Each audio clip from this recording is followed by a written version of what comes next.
how do you find a way to differentiate yourself in the eyes of the listing agent if you're buying a house? Well, you can give them part of your commission. You can give them a vacation. It's really small in the grand scheme of things when you think about how much money you can make from some of these investments and just not having to compete as much. If you're a residential real estate agent earning $200,000 a year and you want to grow your passive income, this show's for you. Learn the secrets other agents use and hear from experts in our field in order to guide you along your journey to investing in assets like apartment communities so that you can turn your commissions into cash flow. I'm Randall McLeod. Let's go, baby. All right. Welcome back to the show. We are airing our 100th episode. Yes, it's awesome. I'm excited that we have made it this far. I appreciate your continued support, and I guarantee the show wouldn't be anything without you. So thank you. For our 100th episode, I want to bring on somebody special and somebody who exemplifies so many of the things that we are trying to accomplish and strive for. And that's a broker who has built a phenomenal business and an investor who is building their own investment and wealth creation, and someone who gives back to the community. So AJ Klenk, he's the co-founder of what is now the largest privately held multifamily investment sales brokerage in the nation. That's Capstone. He's also started another company, and we discussed that and what that looks like. And they do development deals, and they're building in the Southeast and the Sun Belt large Class A multifamily developments and other things. So due to his reach and insight into a variety of businesses that he's successfully grown, he has a really unique perspective on investing. So I really dive in. I ask him specifically, as investors, what should we put our money into right now that is going to yield us some passive income? And so he shares his thoughts on that. He also shares his secret sauce on what operators should be doing to win more deals. And so selfishly, that's what we do. We are acquiring more deals from brokers. And so he talks about how we could win more deals. So it's a little secret tip.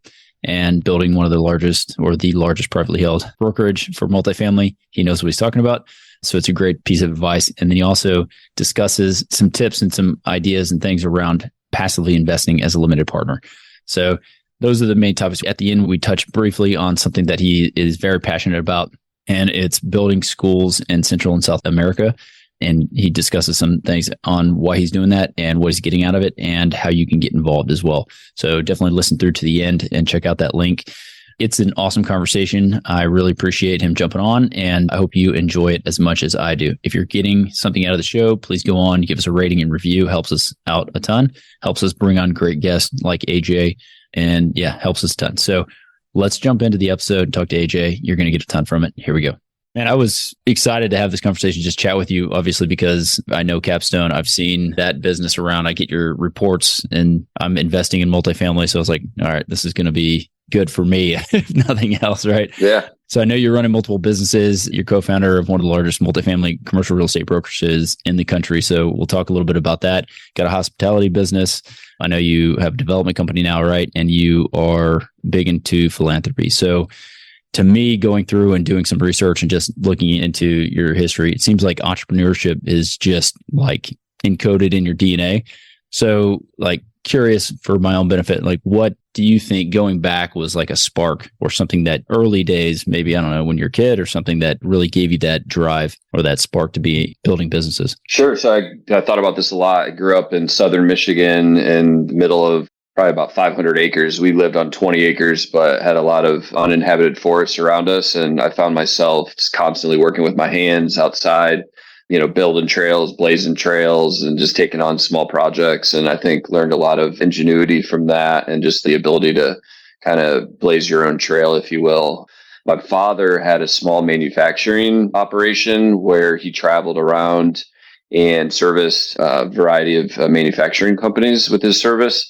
And his goal in life was to move out of the rat race outside of from Detroit to this smaller town where I grew up in Jackson, just west of Ann Arbor, but work half the days of the year and make good money so he could focus on his family. And so I was constantly finding myself wondering why he didn't grow his business more than he did. I saw so many opportunities for him to expand his business. He had one person working for him in Canada, but it was never a focus of his.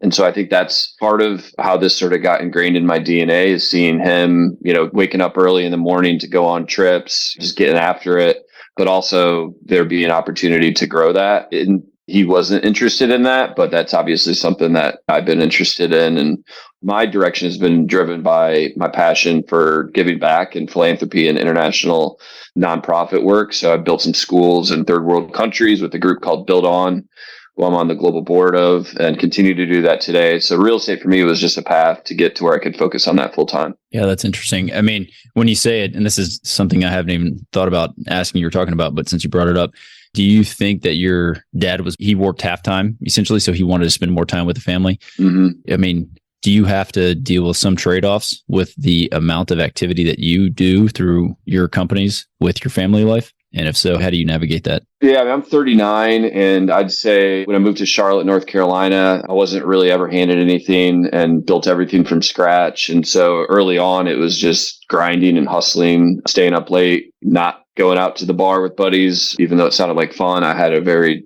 focused mindset. And so I worked really hard early on. Now I have two boys that are 7 and 4. And honestly, I feel like I'm a master of my own schedule now, and I've just got terrific teams around me. So I work a lot less now, but it's on my own terms. So it doesn't really feel like work. Yeah. But we do a lot of traveling. I probably travel at least, 2 to 3 months out of the year. And so as you know, with your own entrepreneurial business, you're never turning it off entirely. And so you just kind of keep the balls in the air while you're out of town. But I love my mix right now. Yeah. Okay. So yeah, I mean, prosperity has allowed you the opportunity to spend time with your family, with the teams you've set up. So let's talk about that then, because seeing and going back and seeing how you grew that company, I'm just curious, how did Capstone come about? Like, how did that initially happen? Was it you and one other co-founder? Who was involved, and how did you guys get that kicked off? So the recession was pretty real when I got into real estate in 2008, and started by growing a rent-to-own online-based company, a little niche just to try to get into the business. Yep. Realized that I could leverage that for other opportunities. So then I started a general brokerage doing commercial and residential and management, which was great. Grew it to 20 agents and 100 some properties in the first year, but then realized just wasn't sophisticated enough for what I was looking for. I wanted to be doing something more driven by numbers and not emotions as much. And so, and the same thing with management. You drive yourself crazy managing properties and the things you have to deal with there. And so wanted to get in commercial, and I thought that was a more sophisticated approach to real estate, and had an opportunity to do retail with CB Richard Ellis or start apartment brokerage company from scratch. And so I ventured to do that with a couple buddies. Had similar mindsets, hustlers, high integrity, had a good vision, good team builders and leaders. And just really started Capstone from scratch here in Charlotte and grown it to be the largest privately owned apartment brokerage in the country now. I think we were number 10 in multifamily sales nationwide last quarter, and just regularly competing with the big 5 and all the publicly traded competitors that we have. So it's been a journey, and it's just kind of happened naturally over time as we look to continue to grow our brand. Yeah. So with that, in the structure and the setup that you have now, how much time do you spend on Capstone compared to Catalyst Capital Partners? Is it split? Yeah, it's intentionally established an executive team at Capstone and inserted that team at the beginning of 2022. Had started the development company Catalyst at the beginning of 2019. So it was already sort of stepping to the side and had stopped being a broker at least. And so my breakdown now is probably 10-15% Capstone, and the rest mostly Catalyst and other ventures. So we've got a great executive team running now and growing the business, which has allowed me to step back a little bit more. Yeah, because there are other brokers and agents that listen to the show. So I kind of want to take it back, even with how quickly you guys grew Capstone. Looking through your history background, I know you got a degree in like biopsychology, right? So without having a formal business education, how did you navigate the challenges of scaling quickly? Like, what was the business model and how did you guys execute on that? Honestly, reading a lot of books, doing a ton of networking, all the stuff that you learn in real estate when you're trying to get started, which is just network like crazy and try to learn as much as you can. And it's probably not too dissimilar from what you did, but I think sales is an integral part of growing a business. And so learning how to be good at sales, learning what's interest to other brokers who might want to join your team, kind of learning what's valuable, and then just going out and doing things the right way over and over and sharing that message. And again, networking, right? So we never thought we'd end up in some of the markets that we're in at Capstone, but when you find good people and you find good synergies and you want to grow and grow the brand, it just kind of falls into place, or it has for us.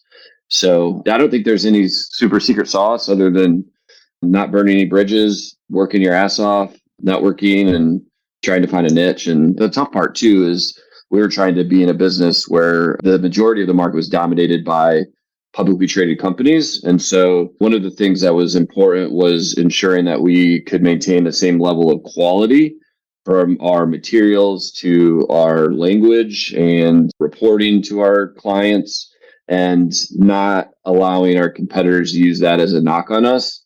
We had great looking marketing materials, so we put those up against anybody, for example. And I think that was also something to keep in mind, to kind of focus on a couple things that your competitors that are larger could use against you, and sort of take those off the table. And then it just becomes who's going to work harder, who's got the bigger reach, and how you sell against those objections. Yeah, I know a couple of buddies that when they were first getting started, they took down a pretty large deal. I mean, it was just like, how did you guys even accomplish that with no track record? And then I looked at all of their materials and it was on point. It was crisp and clean. So yeah, that's certainly something that anyone listening can take advantage of. Just again, reading through, how does your mentality of like being humble and servant leadership, how does that play a role in how you think about your companies and how you run them? So I'm a big University of Michigan fan. That's the school I went to and how I grew up. And a big mantra of Michigan is the team, the team, the team. Something that came from famous coach Bo Schembechler back in the day. And nobody's bigger than the team. It's carried forward into my businesses, where one of our core values is team before self. Also, check your ego at the door. So I feel like if you can kind of hold those high and true to how you act and to how your business acts, it naturally attracts others who have a similar mindset. And it's really helped us with our retention. So we have by far industry leading retention of brokers. And I think once you find your squad, thinking back to high school, you had a high school sports team that you were super tight with and bonded around. We really try to create the same sort of camaraderie, and everybody's pitching in sort of an attitude here. So I think it's critical, and you can't have an ego and expect people to listen to you and follow you and want to be your teammate. So a lot of folks have achieved it that way, but it's definitely a lot easier to do it, I think, the more kind of humble approach. Yeah. So you guys, Capstone, and then you launched your Catalyst Capital in 19, is what you said. Mm-hmm. And so you guys are doing ground up development, multifamily. I'm assuming Class A obviously is what you're building. Mm-hmm. And then what markets are you guys really focused on? Southeastern markets, for sure. North Carolina, South Carolina, Georgia, Florida, Tennessee. Yep. So when you guys started that, are you seeing any change, I guess, now with the interest rates and just the way the market is right now? Have you guys changed any of your strategies right now? We've had to, for sure. I got started in development really by way of doing a lot of land sales and learn the business, learn the developers, learn how they underwrote. Did some deals sort of quietly as a broker where I was more of a co-GP, and found a great opportunity, put it under contract, did the rezoning, and pulled in a partner to help execute it. I had really been investing in real estate ever since I made my first commission. I poured every dollar I made back into single family homes and small commercial, and kind of got the itch that way.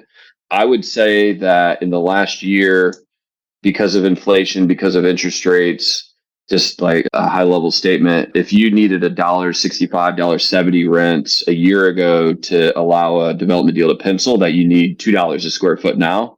So it's forced us to become much more specific as far as where we're looking, submarkets that we're looking to build in. We leverage our relationships in a big way. So we've just built some great relationships with home builders, with sellers, with brokers throughout our region, and really been leveraging those as of late. So doing a lot of build to rent deals, working with a lot of builders where they're looking to offload some of their inventory to more of a build to rent group buyer as opposed to the home buyers. And we also got into active adult. So we're capitalizing our first active adult project in Asheville, North Carolina right now. Again, trying to find niches that are adjacent to traditional, conventional multifamily, and allows us to really look at land in a few different ways. So we can look at it for a conventional deal, build to rent, and active adult. We're also studying self-storage really hard, as just not recreating the wheel, but gives us another way to look at a piece of land, and hopefully it can fit into one of those buckets.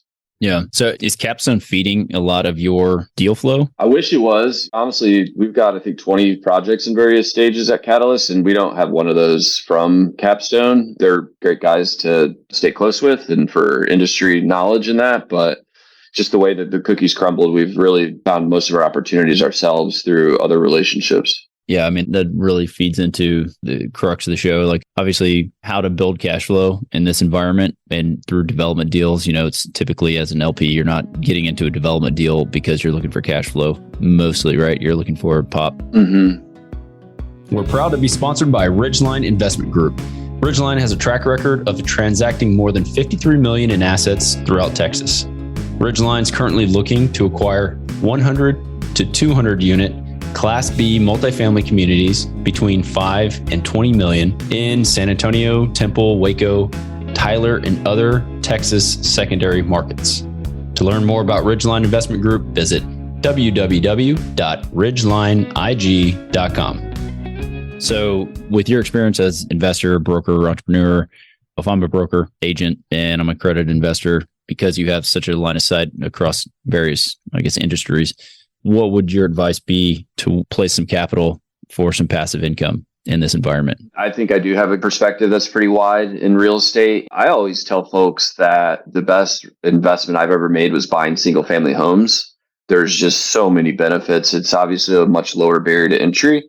And I obviously thought at one point that I could achieve a great cash flow and then I could sail around the world or whatever and live off the cash flow. I mean, I got up to 50 single family homes at one point. Yeah. And it's just very simple. You buy one, you fix it up, you refinance, you go buy some more, and you keep doing that over and over. But it's crazy. The cash flow disappears. You'd think that you'd have more cash flow than you do when you have a lot of single family homes, for example. But the real focus is net worth growth and the equity that you're building in the properties and all the tax benefits that come from it. So I've never really relied on the cash flow. I think I've seen the benefit in other ways. And I think trying to be a long-term owner is also something that I would always highly recommend. I don't see the value of real estate going down measurably in the medium term. I think looking back now, knowing what I know about development and LP investing, our LP investors are typically achieving around a 20% IRR on a 3-year period if they're investing in one of our development deals. I'd say that if you're buying into an existing apartment asset as an LP, your returns are probably in the mid-teens, if not lower, on an annual basis. And I would expect to have annual returns that are greater than 20% if you're just out there buying single family on your own and hiring a property manager to manage it for you. So again, with all those comparisons, I still go back to single family as being a great place to start. I think if you can wedge yourself into a development deal by finding a great piece of land and putting it under contract and then going and finding a partner to help execute it with you, that's a great strategy. The rezoning process is a great value builder. So if you can find something that's obviously underutilized where you can upzone it and achieve some value there. I got into the restaurant business and I only really got into it because I owned some real estate that would make a great restaurant. And I didn't want to put all the TI into building it out just to let somebody else enjoy the cash flow. And that's been a phenomenal investment, honestly. And I think that probably surpasses all the ones that I mentioned, but it's all totally reliant on having the right operational partners. And so that was critical for that business, which I'm scaling now, is just having somebody who really knows the day-to-day, front of house, back of house, to where you don't have to be involved whatsoever. So I think there's some more of those higher risk opportunities, depending on what you're interested in. But again, they all come with caveats, right? You got to find the right team. Yeah. So is that the Good House? Is that the restaurant? Yeah. Built on Hospitality is the name of the hospitality company. We've got Goodyear House, Old Town, Kitchen Cocktails in Rock Hill. We just acquired a business called Haymaker. We've just signed a couple more leases that haven't been announced. So it's building, but it's, again, totally relying on a few partners that I've attracted there. Yeah. Okay. Because I looked at, it was a Goodyear House. I looked at that site and I was like, oh man, this looks like a swanky, nice, cool little place to go to. Yeah. Had a wedding venue and all that stuff. So yeah, that's a good spot. I was in North Carolina for the Multifamily Investor Nation conference deal a couple years ago. Mm-hmm. And I was looking at some of the restaurants downtown. Yeah, it's a cool place. I don't know. I may have been in one of yours. I have no idea now. No, I didn't know you multiple. That particular restaurant was really born out of what's been achieved in Austin, Texas on Rainey Street. And that just really awesome urban mill house, backyard bar sort of a feel. So we have an arts district in Charlotte called Noda that is just north of Uptown, where you start to see that develop similar to Rainey Street. Yeah, that's a good spot there. Yeah, the buddy that I was talking about, that's one of their first deals they did. It was right off of Rainy Street that they developed something up there. Oh, nice. And to be in that area, that again, that's a guy that had the marketing materials that were like on point. And so that's how he got that deal.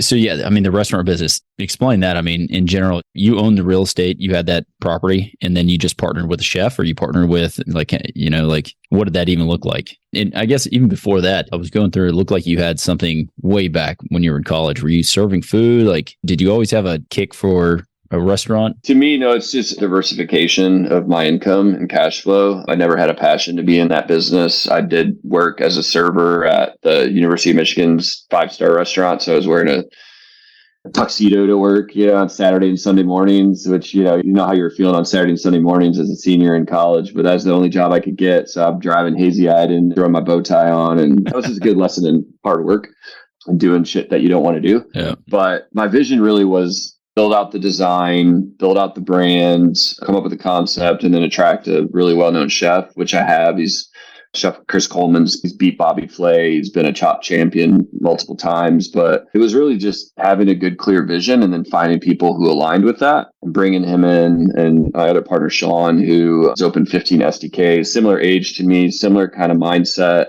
Just hadn't really been given the chance to have something of their own. They'd always worked for more corporate entities. And so eventually built a business around it. Yeah. And it's been rewarding. You got great people leading your business. People want to work for you and you don't have staffing issues. It becomes someplace that you can really be proud of. So yeah, it's more of a diversified income stream for me more than anything, and something just I take pride in building teams and helping others that I want to help. So it's been a lot of that. Yeah. A buddy of ours, the Daties, I don't know if you know Jason Datey, Jake Datey, those guys, but they were on some shows and they're in San Antonio. They have a number of restaurants here, and just seeing how hard they have to work, they work their asses off. It's just like a tough industry. And so that's why I'm like, you got to have a passion for it in some form or fashion. So it sounds like, you got the guys that have that. They all need real estate too. That's one of the big needle movers in the hospitality business, is finding good real estate. So I think any of your listeners, this is a real estate centric show, right? So if you can find a way to add value to that sort of a situation, that's a massive value add for the Daties. I'm sure you're out there looking at opportunities, and once in a while you find one that could be a good fit for them. And if you have an inside track, whether it's your property or just something you're studying, that's always the toughest thing to solve for, is finding a good lease deal or a purchase deal. So again, just kind of leverage what you're good at and the networks that you're in. Yeah, great advice. Again, I kind of want to get to the advice that you might have, again, with your unique insights that you have. So 2019, a lot of, I guess, tailwinds, even back when you started 2008, 2009, a lot of tailwinds in the multifamily space, headwinds currently. So, what's your advice for operators, syndicators, guys who are looking to go acquire multifamily assets? What advice would you have to them and any of their limited partners? I'll give you my secret sauce, which is, first off, brokers are the lifeblood of transactions, whether you like it or not. It's easy to go direct to sellers, but they're not going to give you the time of day, I don't feel, or make it a good use of your time, because they know that brokers can maximize their value in a sale, and they're getting hit up by buyers constantly off market. So make friends with brokers. And how do you set yourself apart as a buyer or a friend of brokers? It's usually by paying them more. And so out of the billions of dollars of transactions that we did at Capstone, I was amazed by how few buyers, every buyer would call and they said they want the same thing. They want a value add deal. It's off market, under market rents, mismanaged, mom and pop management. They can come in and they can buy it and add value quickly. But nobody would offer to pay the brokers a little bit extra, or an opportunity to invest in their deal, or to give them a small piece of the GP, until I had one that did that. And it just really stuck out. And that particular group just got more deal flow than they could imagine, because brokers are really driven by that. And I think it's just also like, you can make friends and take folks out to dinner and that, but if you tell somebody you're going to pay them an extra 50 grand or a little bonus, like, you'd be shocked by how far that goes, because it's just such an uncommon thing to hear. So again, put yourself in the shoes of the person whose favor you're trying to win. Think about what speaks to them. That's a serious piece of advice that I think anybody on the show can leverage for their advantage, even if you're not buying a house. Yeah. How do you find a way to differentiate yourself in the eyes of the listing agent if you're buying a house? Well, you can give them part of your commission. You can give them a vacation. It's really small in the grand scheme of things, most likely, when you think about how much money you can make from some of these investments and just not having to compete as much. Yeah, if I had to go back, I mean, we built out like a full-blown wholesale, full marketing engine, similar to what you were doing, the rent-to-own stuff, early days, where we're flipping a bunch of houses, 50, 60 transactions a year, that sort of thing. Wow. And it was just like so much effort to go and deal direct with seller. I mean, we got some great deals, but in hindsight, I could have saved a ton of marketing money, worked with wholesalers, and just gotten deal flow from them constantly, just cherry pick things, and it would have made my life a lot easier. Mm-hmm. So yeah, it's good advice, especially in the commercial space. Deal with a broker, deal with a broker, deal with a broker. Yep. What about LPs, limited partners right now? We touched on this a little bit, but like on multifamily class B value add, the exact thing you just described, what everybody wants, right? The Goldilocks deal. Any advice to limited partners right now? Well, word on the street is there's more capital than there are deals. I think that's pretty true.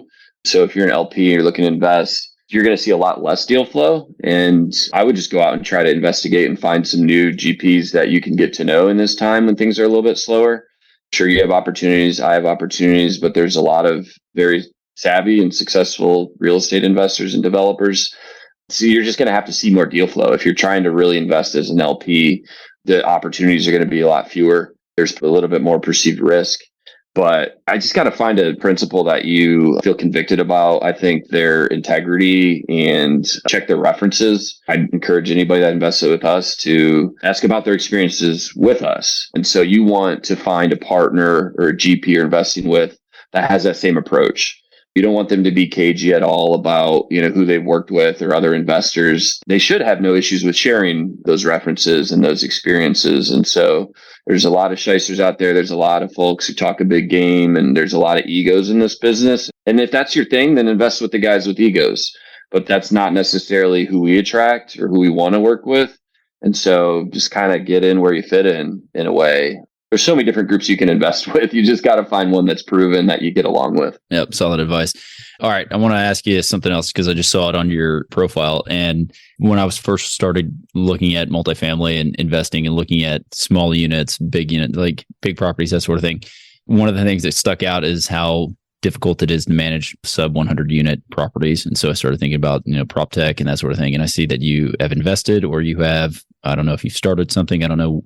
I'm just kind of curious where you are, like with proptech and with fintech. Have you invested in those things? Do you operate any of those? Like, do tell. Yeah. So commercial real estate in particular is very antiquated when it comes to adoption of new technologies, efficiency driving technologies. I've been looking really hard at proptech solutions and fintech solutions all around real estate, especially as a means to helping Capstone take advantage of their position at the point of sale. We're at a place where we're dictating who's getting deals, where we can sell them other services and other technologies that help them improve their property's value. And so it really started with that in mind, and also the idea of making Capstone a more tech-enabled brokerage to stand out from the competition. So I went out and researched why there isn't a tech-enabled commercial real estate brokerage, why there isn't the same on the mortgage side. And on the mortgage side, went out and really interviewed all the tech-enabled mortgage brokerages in the country, found one called StackSource that I really came to respect. I thought their tech was more advanced than anyone else, and their ability to spit out term sheets in real time versus having to wait a couple weeks to get it back from a broker. And yeah, I'm on the board of StackSource and have made an investment and been able to kind of learn from their growth and just have inserted myself in the ecosystem a little bit more. So just network like crazy, got to know founders of some very large real estate tech companies, got to know some consultants in the space. And I just think about how do I leverage my contacts and the friends that I've made, both just to help them and for my own benefit. So yeah, on the Catalyst side, we're very much so focused on technologies that we can use to make our lives easier and to make us and our properties more money. A quick one that I'll mention, there's a property management company called Mind, MYND, that is new to the scene. And we've been investigating them especially on our build to rent stuff. If you've got Greystar, who's going to charge you $6,500 a unit a year in expenses, mine will be more like $5,500 a unit a year in expenses. And they do that through technology. They do that through lowering the payroll, lowering the marketing expenses. And some of the more traditional management companies, for example, are just less, incentivized or motivated to adopt some of those technologies. But I think it's the wave of the future, man. I couldn't imagine being in multifamily in 10 years and seeing as many people on payroll as you have right now. You don't need it. Yeah. As a tenant, you can let yourself into a unit on your own. You could sign a lease without talking to somebody. And it's just the way of the future. And as motivated as GPs are and LPs are to make a higher return, that's battling the cost of expenses and inflation. So I think there's a ton out there, and there'll be a ton more. And I think it will continue to be something talked about in the real estate industry for sure, is technology. Yeah, well, I like that in mind, because it was definitely something that I was looking at. My brother's been buying storage facilities and that sort of thing, and I started doing some research on those as well and seeing how you can go in and check in. There's no one on site. I mean, you get your key, you get everything, you're set, you're ready to go. You're boop, boop, pushing in on an iPad or something to check in. Yeah. Like, why doesn't this exist? Why the hell doesn't this happen at some of these properties? Yep. The consensus that I got, or like the feedback I got from PMs, is like, well, they like to see our face and like to say hi. And I'm like, okay. That's good. But what if? So I've started to go to some real estate tech conferences. I encourage anybody who's interested to try to do the same. There's one called RetCon that I've been going to. And I think what you'll find is the statistics show that tenants for multifamily don't really want to talk to somebody anymore, or at least there's a large enough percentage that don't want to talk to somebody when they're leasing a unit to make that business case make a lot of sense. Yeah. So. Yeah. What was it called? RetCon? RECCON? RETCON. All right. RetCon. All right. Perfect. Yeah. I'll look that up.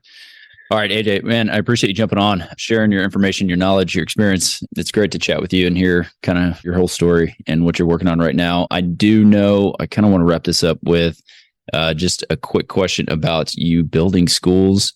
I know you touched on it at the very beginning, but without really talking about that in depth, I just want to ask you, how did you do that? And is there some plug we can give to that organization where people can donate or do something like that? Because I think we should absolutely have that in here. Yeah, no, I appreciate that. I've always been driven. I'm a firm believer that you need to have a purpose and a cause that's much larger than money.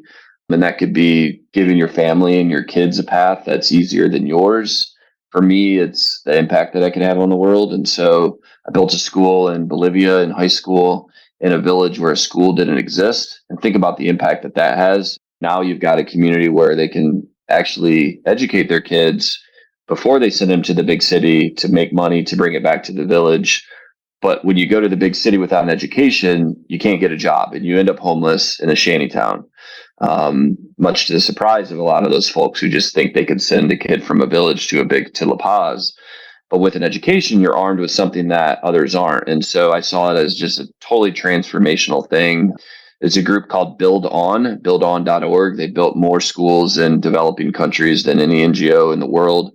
They make that kind of an impact on a regular basis.